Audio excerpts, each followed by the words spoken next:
Hello दोस्तों, कैसे हो आप सभी। मैं उम्मीद करता हूं कि आप सभी बहुत अच्छे होंगे और आप अपनी आने वाली एग्ज़ाम की तैयारी कर रहे होंगे। लेकिन आप इस चिंता में डूबे हो कि किस तरीके के प्रश्न आएंगे। तो दोस्तों, मैं आपके लिए लेकर आ गया हूं दैनिक विज्ञान से संबंधित टॉप 25 प्रश्न, जो कि आपको हर किसी न किसी एग्ज़ाम में देखने को मिल सकते हैं और वो हर किसी न किसी एग्ज़ाम में आए हुए भी हैं और आने वाले एग्ज़ामों में भी आपसे पूछे जा सकते हैं। जैसे हैं और आने वाले एग्जामों में भी आपसे पूछे जा सकते हैं। जैसे कि आपकी स्क्रीन पर आपको पहला क्वेश्चन दिखाई दे रहा है, एल्कीन का सामान्य सूत्र होता है। तो दोस्तों, आपसे सामान्य सूत्रों से संबंधित प्रश्न पूछा जाएगा। आपसे एल्कीन का पूछा है तो एल्कीन का सामान्य सूत्र जो होता है वो CnH2n होता है। लेकिन आपको एल्कीन का नहीं, मैं आपको एल्काइन का सूत्र भी बता देता हूँ। देखिए, एल्केन जो है उसका सूत्र जो होता है CnH2n+2 होता है। एल्किन का CnH2n होता है, एल्काइन का CnH2n-2 होता है। अब इसको याद कैसे रखेंगे? देखिए, एल्केन में डबल बॉन्ड होता है, यानी यहाँ पर कार्बन की संख्या जितनी होगी हाइड्रोजन की संख्या उससे दोगुनी होगी। यानी अगर मान लीजिए यहाँ पर कार्बन की संख्या 5 है तो हाइड्रोजन की संख्या कितनी हो जाएगी? 10। तो यानी C5H10 जो फॉर्मूला है एल्किन के लिए बिल्कुल सही होगा। एल्काइन में ट्रिपल बॉन्ड आ जाता है, इसका मतलब हाइड्रोजन की संख्या कम हो जाएगी और वो भी कितनी? दो हाइड्रोजन की संख्या कम हो जाएगी। इसीलिए एल्काइन का जो सूत्र है वो CnH2n-2 हो जाता है। अब एल्केन का सूत्र जानेंगे और एल्केन में आप देखेंगे तो एल्केन में आपको केवल सिंगल बॉन्ड दिखाई दे रहा है और सिंगल बॉन्ड का मतलब है कि हाइड्रोजन की जो संख्या है उसमें 2 हाइड्रोजन और जुड़ेंगे, इसलिए इसका सूत्र CnH2n+2 हो जाता है। ठीक है, नेक्स्ट क्वेश्चन आपकी स्क्रीन पर आपको दिखाई दे रहा है कि ऐसा कौन सा हाइड्रोकार्बन है जिसका उपयोग आप कच्चे फलों को पकाने के लिए करते हो। तो दोस्तों, कच्चे फलों को पकाने के लिए हम जिस हाइड्रोकार्बन का उपयोग करते हैं उसका नाम एथिलीन है। क्या नाम है? एथिलीन है। ठीक है, यहाँ पर हाइड्रोकार्बन आपको बताया है। हाइड्रोकार्बन का मतलब जो है वो ये होता है कि जिसमें कार्बन और हाइड्रोजन दोनों उपस्थित होते हैं, उसे हाइड्रोकार्बन कहते हैं। ठीक है, नेक्स्ट क्वेश्चन आपको ये बताना है कि किस हाइड्रोकार्बन में कार्बन कार्बन के बीच में डबल बॉन्ड उपस्थित होता है। मान लीजिए आपको ऐसे कोई एग्जाम्पल दिया जाए जैसे कि C5H10 C6H14, तो आपको इन दोनों में से बताना है कि किसके अंदर डबल बॉन्ड उपस्थित है। मैंने अभी भी आपको बताया कि एल्कीन जो होता है उसमें डबल बॉन्ड होता है और उसमें हाइड्रोजन की संख्या कार्बन की संख्या की 2 गुनी होती है। तो आप यहाँ पे देखेंगे कार्बन अगर 5 है और हाइड्रोजन की संख्या कितनी आ रही है? 10। तो इसका मतलब इसके अंदर डबल बॉन्ड उपस्थित है, यानी ये C5H10 जो है इसका सही आंसर होगा। क्या ये सही आंसर है डबल बॉन्ड के लिए? नहीं, क्योंकि इसमें 2 गुने से भी 2 ज़्यादा हाइड्रोजन आ रहे हैं। तो ये एल्काइन, इसके अंदर आप नहीं सॉरी इसके अंदर आपको एल्केन दिखाई देगा। क्या दिखाई देगा? एल्केन। अगर -2 होता, ठीक है, यानी अपन यहाँ पे 12 अगर यहाँ अगर C6 और यहाँ पे 10 होते हाइड्रोजन तो यहाँ पे ट्रिपल बॉन्ड होता। यहाँ पे कौन सा बॉन्ड होता? ट्रिपल बॉन्ड होता। चलते हैं नेक्स्ट क्वेश्चन की तरफ। नेक्स्ट क्वेश्चन है TNT विस्फोट, यानी विस्फोटक पदार्थ जो काम में लिए जाते हैं जिसमें TNT जो है वो भी है। तो इसमें आपको ये बताना है कि इसके निर्माण में कौन सा हाइड्रोकार्बन सबसे ज़्यादा उपयोगी होता है। तो आप लोगों को TNT की फुल फॉर्म भी पता होनी चाहिए कि TNT की फुल फॉर्म क्या है। क्या आप लोगों को पता है TNT की फुल फॉर्म? अगर नहीं पता है तो आप जान लो। T का मतलब यहाँ पे दिया हुआ है ट्राई, T का मतलब यहाँ पर ट्राई से मतलब है, और N का मतलब है नाइट्रो, और T वापस से दिया है उसका मतलब है टालुइन। क्या है?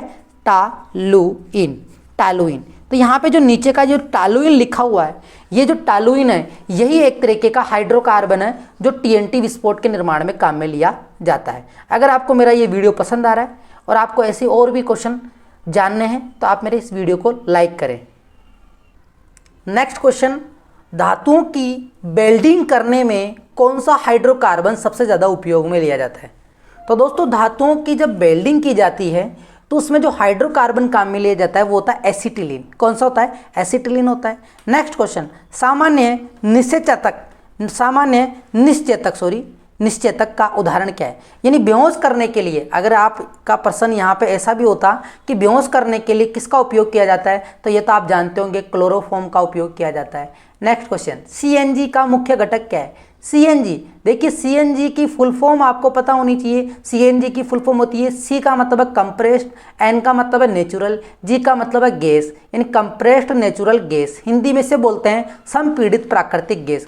तो संपीड़ित प्राकृतिक गैस जो है इसका मुख्य घटक है मीथेन। मैं आपको एक इम्पोर्टेंट बात बता देता हूँ कि जितने भी जो दलदली क्षेत्रों में गोबर गैस, मार्स गैस, ये सभी जो हैं इनमें मेथेन गैस पाई जाती है। कौन सी गैस पाई जाती है? मेथेन गैस पाई जाती है। तो सीएनजी का मुख्य घटक भी मेथेन है और मेथेन का जो सूत्र होता है वो होता है CH4।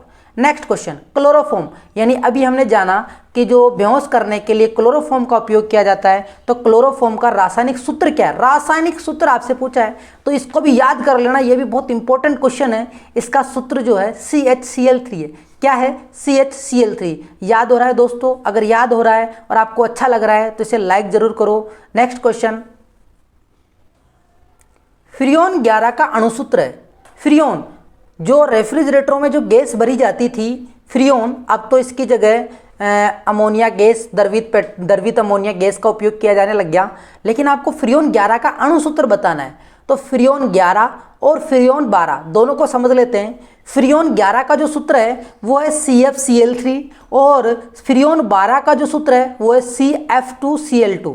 CF2Cl2 देखो यहाँ पर 2 आ रहा है तो आप ये याद करना, यहाँ पर भी 2 आ रहे हैं और यहाँ पर 1 है तो ये अलग से ये CFCl3 याद रह जाएगा। CF2Cl2 जो फ्रियोन 12 का है और CFCl3, CF क्योंकि यहाँ पर 1 आ रहा है और यहाँ पर 2 आ रहा है, तो 1 है तो ये फ्रियोन 11 का है और यहाँ पर 2 है तो ये फ्रियोन 12 का है। अब आपको नेक्स्ट क्वेश्चन बताना है, ये भी बहुत इंपॉर्टेंट प्रश्न है। कौन सा कार्बनिक यौगिक जो है प्रकाश की उपस्थिति में फास्जिन नामक विषैली गैस का निर्माण कर लेता है? आपको पता होना चाहिए कि जो क्लोरोफॉर्म जो होता है वो बेहोश करने के लिए काम में लिया जाता है, लेकिन अगर उसको सूर्य के प्रकाश की उपस्थिति में खुला छोड़ देंगे तो उसमें एक फास्जिन गैस बन जाएगी। फास्जिन गैस बन जाएगी और वो बहुत जहरीली गैस होती है, बहुत विषाक्त गैस होती है।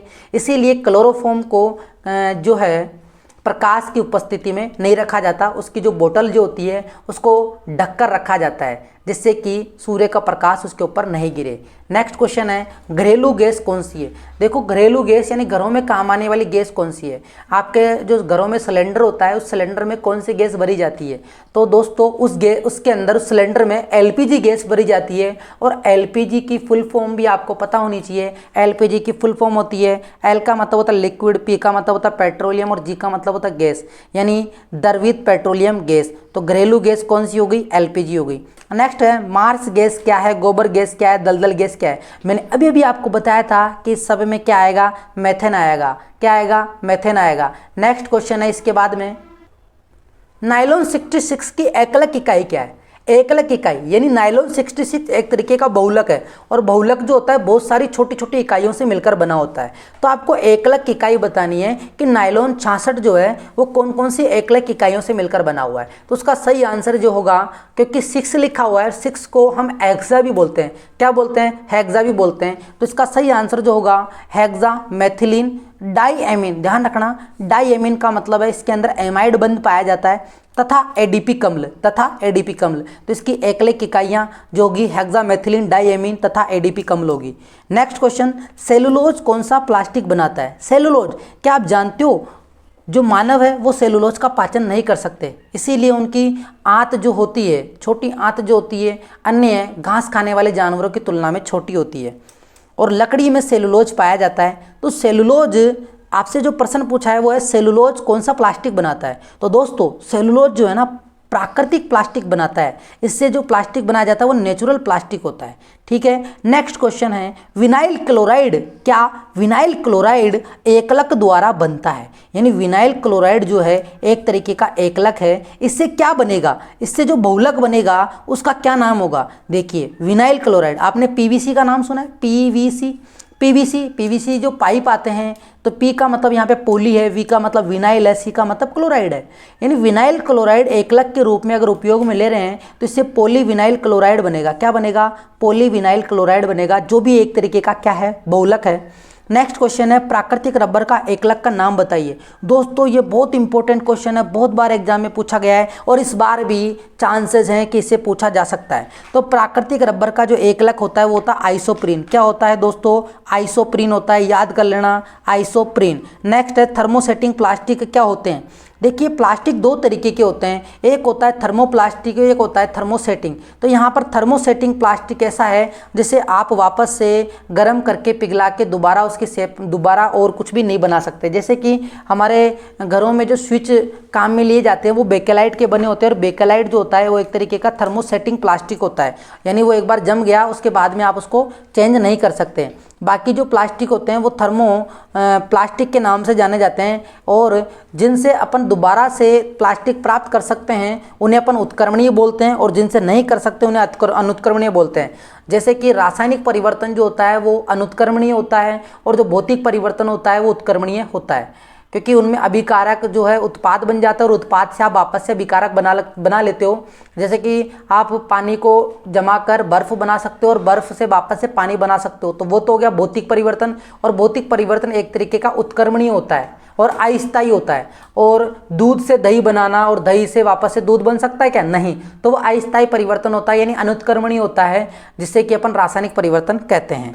तो यहाँ पर थर्मोसेटिंग एक तरीके का अनुत्क्रमणीय है। कैसा है? अनुत्क्रमणीय। नेक्स्ट क्वेश्चन है आपकी स्क्रीन, पॉलीएमाइड बहुलक है। मैंने अभी थोड़ी देर पहले आपको बताया था कि एमाइड बंध जो होता है वो केवल नाइलॉन में पाया जाता है। तो नाइलॉन जो है वो एक तरीके का पॉलीएमाइड बहुलक होता है, और नाइलॉन आपको मैं बता दूं मानव निर्मित संश्लेषित बहुलक है। आपसे पूछ लिया जाए मानव निर्मित संश्लेषित बहुलक कौन सा है, तो वो नाइलॉन है। नेक्स्ट क्वेश्चन है प्राकृतिक रबर किससे प्राप्त होता है? तो प्राकृतिक जो रबर प्राप्त होता है वो लेटेक्स से प्राप्त होता है, क्योंकि उससे जो दूध निकलता है उसमें सल्फर मिला के उसकी इलास्टिसिटी को बढ़ा दिया जाता है, और सल्फर मिलाने की जो प्रक्रिया होती है वो बलनीकरण कहलाती है।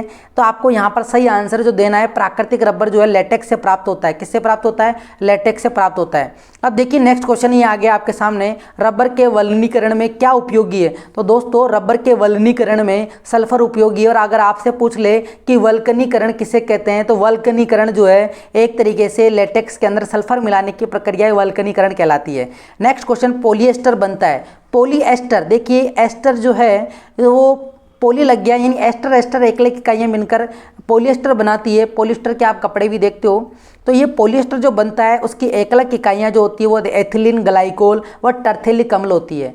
कौन सी होती है? एथिलीन ग्लाइकोल व टर्थिलिक अम्ल होती है। नाइलॉन के बारे में हमने पहले ही जान लिया है, ये है। नेक्स्ट है मानव द्वारा निर्मित रेशा, संश्लेषित रेशा। अभी अभी मैंने आपको बताया कि जिसमें पॉलीएमाइड बहुलक, जो पॉलीएमाइड बहुलक होता है नाइलॉन जो एक संश्लेषित बहुलक है, और ये संश्लेषित बहुलक मानव द्वारा ही बनाया गया है, तो इसका सही आंसर होगा नाइलॉन। नेक्स्ट क्वेश्चन, डेक्रोन नामक बहुलक का अन्य नाम क्या है? डेक्रोन, डेक्रोन जो है उसका अन्य नाम जो है वो टेरिलीन है। क्या है अन्य नाम? टेरिलीन। तो डेक्रोन एक तरीके का जो है टेरिलीन भी के नाम से भी जाना जाता है। नेक्स्ट है पोमेटिक अम्ल क्या होते हैं?